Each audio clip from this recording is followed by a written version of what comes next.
Hatta start hakem emrindeler. Start verildi ve koşu başladı. En dıştan çıkan 5 numarada Golden Drop rakiplerinden 2 boy sonra koşuya başlayabildi. Yine Gümüştünaz'da 1,5 boy gecikmeli başladı koşuya. Orta kulvardan gelen 6 numarada Green Sarı ilk metrelerde öne geçmeye çalışıyor. Bunu başardı. Bariyer dibinden 10 numarada Semestra, dışarıdan da 4 numarada Machete öne doğru geliyorlar. Şimdi dışarıdan gelen 4 numarada Machete liderliği alıp farkı 1,5 boya kadar taşıyor. 6 numarada Green Sarı ikincilikte kaldı. 2 boy kadar geride iç kulvara yakın. 10 numarada Semestra, dışında 11 numarada Sivas arasında orta kulvarda. 3 numarada Feridana, daha sonra bariyer dibine yakın Mountain Paradise 1 boy kadar geride. Orta kulvarda 1 numarada Ay1, iç kulvara yakın 2 numarada Çiğdemcan, dışında 12 numarada Simirnalı Kız.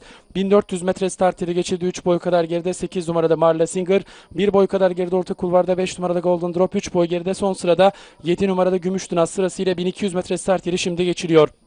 4 numarada Machete'nin liderliği sürüyor. Fark 3 boy kadar. 6 numarada Green Sarı ikincilikteydi. Şimdi dışından 11 numarada Sibo tempoyu artırdı. İkinciliğe kadar sokuldu. Üçüncülükte kaldı 6 numarada Green Sarı.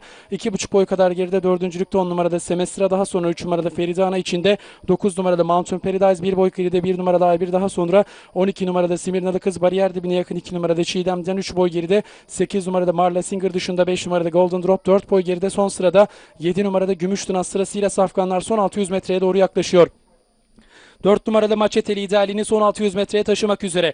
Dışından tempoyu artıran 11 numaralı Siba farkı kapatmaya çalışırken 3. içeriden gelen 10 numarada Semestra girdi. 1 boy kadar geride. 4. 3 numarada Feridana 2 boy geride. 9 numarada Mountain Paradise sırasıyla viraj dönüldü. 4 numaralı Machete düzlüğe çok az farklı önde çıktı. Orta kulvardan 10 numarada Semestra'nın, dışarıdan 11 numarada Siba'nın, içeriden 3 numarada Feridana'nın atakları var. Şimdi dışarıdan 10 numarada Semestra geldi. Orta kulvardaki 4 numarada Machete'yi yakalamaya çalışıyor. İçeriden 3 numarada Feridana'nın, daha geriden 9 numarada Mountain Paradise'ın ve en dış kulvardan 12 numarada Simirnalı Kız'ın atakları var. 4 numaralı Machete rakiplerinin ataklarına karşılık veriyor. Dışarıdan 10 numarada Semestra geliyor. 4 numaralı Machete'yi yakalıyor. 2 at başa baş oldular. Dışarıdan 10 numarada Semestra geliyor, liderliği alıp farkı yarım boya kadar çıkartıyor ve koşuyu kazanıyor.